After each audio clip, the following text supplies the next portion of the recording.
الله أكبر الله أكبر من مطمئن نیستم اینو که اون جامعه ایدئال باید یه جامعه دینی باشه. یعنی حضرت علی ایدئولوژی خودتون رو دارید به ما میگید میگید که مسلمان‌ها بیان دینتون لایکه. Bonjour, je suis Mehran Tamadan, le réalisateur d'Iranien. Bienvenue sur clap.ch. Oui, moi j'ai fait mes études d'architecture que j'ai fini en 2000.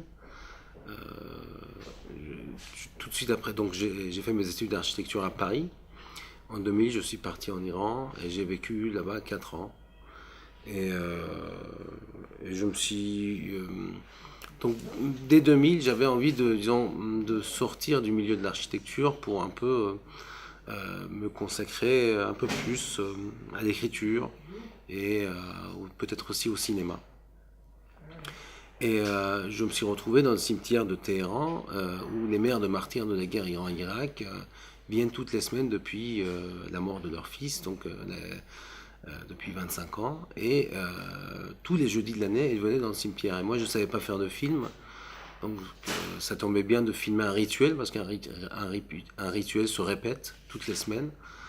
Donc elle venait, elle jardinait, elle cuisinait, elle lavait les tombes, elle caressait les tombes, elle pleurait, elle priait, elle partait.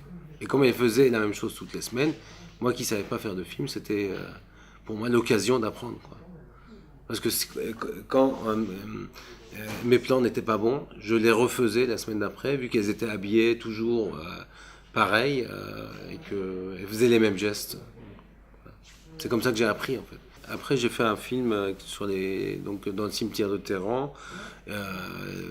Donc, je filmais en journée les mères de martyrs et les soirs venaient les Basiji. Les Basiji sont les miliciens de la guerre Iran-Irak.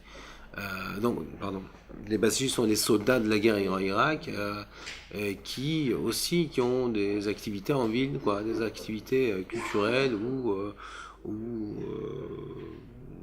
différents types d'activités en fonction un peu de la période. Ça peut être soit des activités culturelles, soit la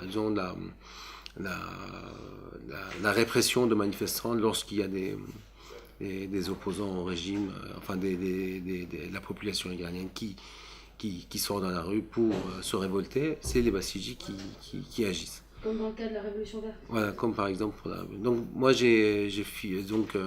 le soir j'allais discuter dans le cimetière avec les Basiji, c'est comme ça que je les ai connus, quoi, là-bas à peu près, et ça m'a donné envie de continuer ma démarche, de filmer donc les Basiji dans une démarche un peu aussi compréhensive, quoi. Alors, comprendre un peu leur monde, comprendre pourquoi est-ce qu'ils défendent le régime, comprendre leur rite, leur culture, discuter avec eux. Et voilà, donc au départ c'était pour comprendre, et au fur et à mesure des tournages, j'ai compris qu'il fallait aussi que je sois présent, quoi. Que je ne pouvais pas juste leur donner la parole et puis qu'ils s'expriment tout seuls. Il fallait aussi que je sois là un peu en face d'eux pour, quelque part, apporter le contrepoint. Voilà, donc c'est comme ça que finalement je me suis retrouvé à être filmé avec eux. Pour que finalement cette différence qu'il y a entre eux et nous se voit à l'image et que finalement la confrontation existe, quoi. Voilà, une vraie confrontation existe de point de vue. Et ça, c'est arrivé en cours de tournage de Basiji.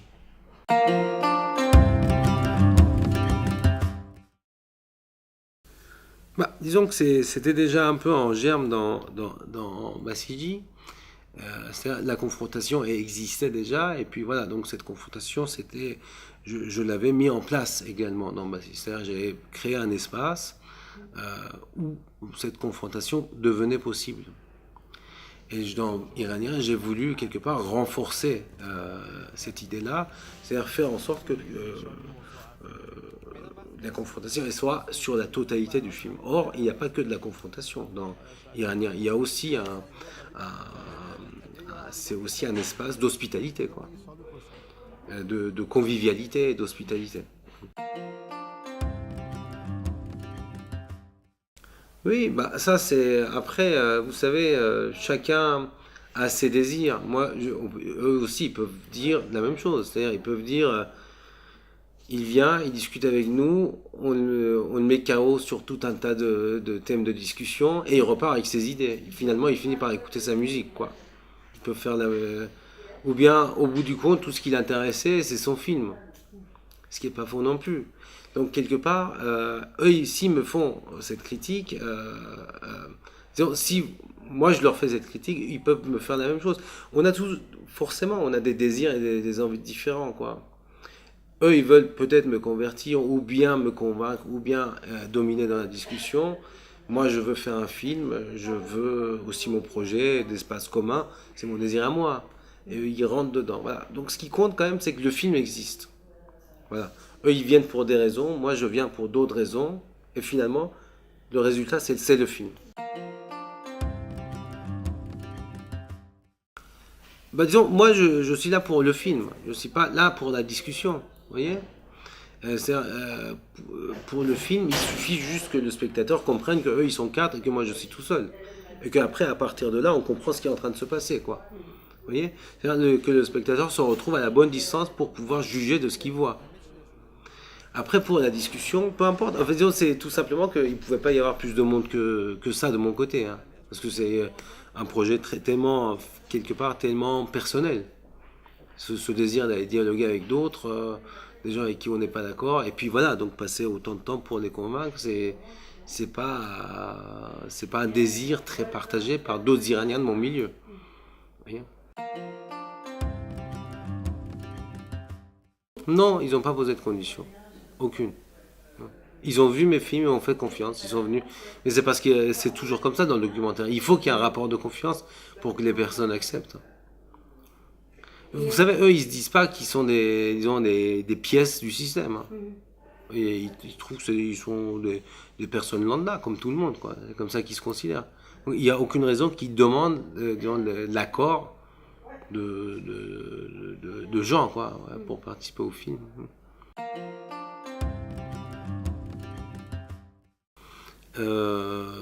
Oui, en fait, non, pas exactement. Disons, ils ont des tempéraments différents, quoi. Il y en a effectivement un qui est un très bon rhétoricien, et puis c'est un Molla un peu plus politique que les autres. Il y en a un autre qui est plus dans la foi, qui est beaucoup moins dans la discussion, mais parce que c'est un Molla pieux qui est dans la foi, quoi. Voilà. Puis un troisième qui est peut-être un peu plus suiveur, effectivement. Ouais. Et le quatrième, c'est un Basiji, le jeune, qui apporte autre chose, qui apporte une dureté, quoi, que n'ont pas forcément les trois autres. Le Molla qui parle, il apporte le débat. L'autre, il apporte l'humour, quelque part. Il relativise. Il dit tout ce qui compte, c'est les brochettes, c'est pas important. Voilà, donc il y en a un qui apporte ça. Et voilà, donc finalement, s'il y a de la convivialité, c'est pas grâce au Molla qui parle le plus, c'est grâce à celui qui cuisine. Vous voyez, donc ils apportent des choses différentes, quoi, dans ce vivre ensemble-là. Pas dans le débat, mais dans le vivre ensemble. Dans le film, quoi, quelque part. L'expérience, je ne sais pas ce qu'ils ont... Alors, oui, sûrement que ça les a touchés, quoi. Je pense que... Vous savez, je ne pense pas qu'on touche les gens avec des arguments rationnels, quoi. Mais on les touche par une autre passion. Et la passion, c'est quoi? C'est la convivialité, c'est la relation, c'est l'accueil, c'est des choses comme ça. On touche les gens par ça. Et pas par la discussion. Oui, et pas parce que j'ai été percutant dans la discussion. Personne n'a convaincu personne, je pense, par les arguments, quoi. Vous voyez, dans les débats là, qu'on voit partout, ils repartent tous. Après, ils continuent à penser la même chose. Ce qui fait qu'on pense différemment, c'est plus de l'attitude, c'est plus quelque chose qui est de l'ordre de l'émotion, quoi, voilà, qu'on ressent. Et donc, je pense qu'eux, ils ont été touchés par mon attitude plus que par mes arguments, parce que mes arguments, eux, ils en avaient des meilleurs que moi, en tout cas.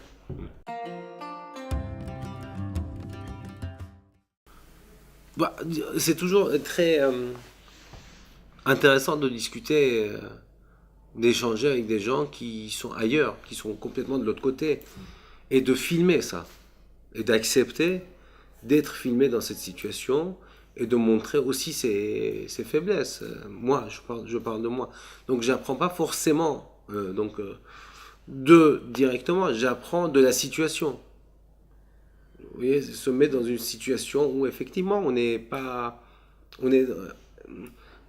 dans l'inconfort, quoi. C'est très riche de se retrouver dans cette situation où on se retrouve déstabilisé quelque part. Voilà. Moi, j'ai toujours voulu quelque part ces moments-là, tous les moments où qui m'ont enrichi, quoi, quelque part dans mon passé. C'est des moments où j'ai vécu des expériences. Et à chaque fois que je vis des expériences, ces expériences, quelque part, me déstabilisent, me déplacent. Vous voyez? Parce que ça me déstabilise. Parce que je suis ailleurs que là où je devrais être. C'est-à-dire, si je suis avec des gens comme moi, des gens de mon milieu qui pensent comme moi, je ne serais pas forcément en train de me déplacer à être face à des différentes facettes de moi, quoi, par exemple. Ça me permet de me découvrir, plutôt.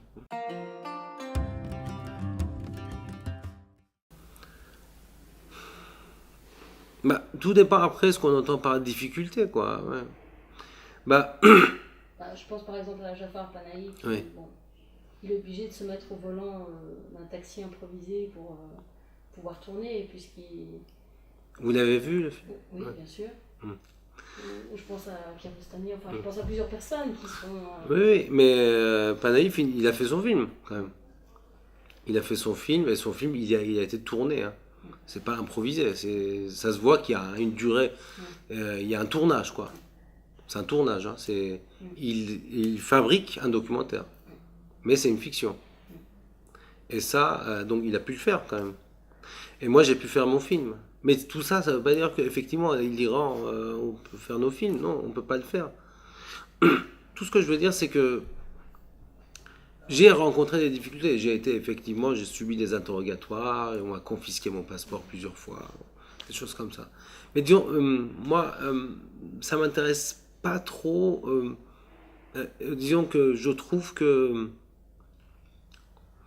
la position de victime, elle m'intéresse pas trop. Vous voyez? Moi, tout simplement, si j'ai pas la parole, je me débrouille pour l'avoir, quoi. Je préfère parler de ça. Je préfère, quelque part, au lieu de renforcer, dire voilà, c'est dur, j'arrive pas à parler, je subis la censure, je suis victime, tout ça, bon, je pourrais le dire, ça. Mais au fond, je trouve pas ça très constructif, quoi. Et une fois ça dit, une fois que j'ai fini de me plaindre, qu'est-ce qu'on fait avec ça, au fond? Pour l'avenir, pour la suite, quoi. Bien sûr, j'entends ce que vous dites, mais en même temps, pour le public occidental, il est peut-être bon de rappeler que certains documentaires, certains films ne se font pas aussi facilement. Oui, même celui-là, il s'est pas fait au début, moi, ça se voit. Bon, ça a pris 3 ans. Ça m'a pris 3 ans pour les faire venir dans la maison et pour les filmer. Voilà, donc ça, c'est ce que je raconte. Convaincre. Comment? Pour les convaincre. Pour les convaincre à venir dans cette maison, mais pas pour les convaincre à être filmés. Vous voyez? Moi, c'est ça que j'ai envie de cette précision-là. C'est-à-dire, je filme les gens, mais il fallait les faire venir dans la maison. C'est ça qui était long. Vous voyez? Et parce que je peux faire l'amalgame, quoi. J'ai mis 3 ans pour les filmer. Oh, c'est pas vrai. J'ai mis 3 ans pour les faire venir dans la maison. Je les filmais chez eux. Je les filmais dans leur mosquée. Je les filmais dans leur lieu de travail. Mais je voulais les filmer dans cet espace-là. C'est ça qui était dur. Il faut que ce soit un espace neutre. Un espace neutre. Un espace de pluralité, quoi, au fond. Un espace où on parle de cette question de vivre ensemble, de comment est-ce que des gens avec des idées différentes, avec des corps différents, avec des histoires différentes, peuvent vivre ensemble. C'était ça le projet, quoi. Et pour ça, c'est ça qui a pris 3 ans, ouais.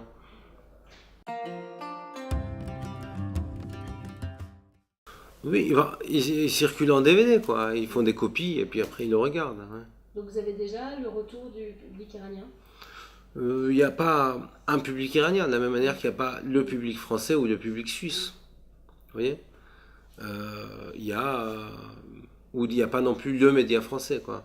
Vous voyez, à chaque fois, on est face à quelque part des points de vue différents en fonction de la sensibilité de chacun. Et cette sensibilité-là, elle est... moi, il y a des Iraniens qui ne supportent pas mes films et puis ma démarche. Il y en a d'autres qui trouvent que c'est intéressant. Et puis voilà, donc vous savez, c'est un film où on se projette dans la discussion. Donc à travers moi, on se projette dans cette discussion et on dialogue presque avec eux, quoi. Et dans cette relation, disons, dans cette relation que le spectateur, il aimerait avoir avec les mots-là à travers moi, qu'il n'a pas forcément, parce qu'il est assis sur son fauteuil, il ne peut être que frustré. Et voilà, donc tout est une question de comment est-ce qu'on gère cette frustration.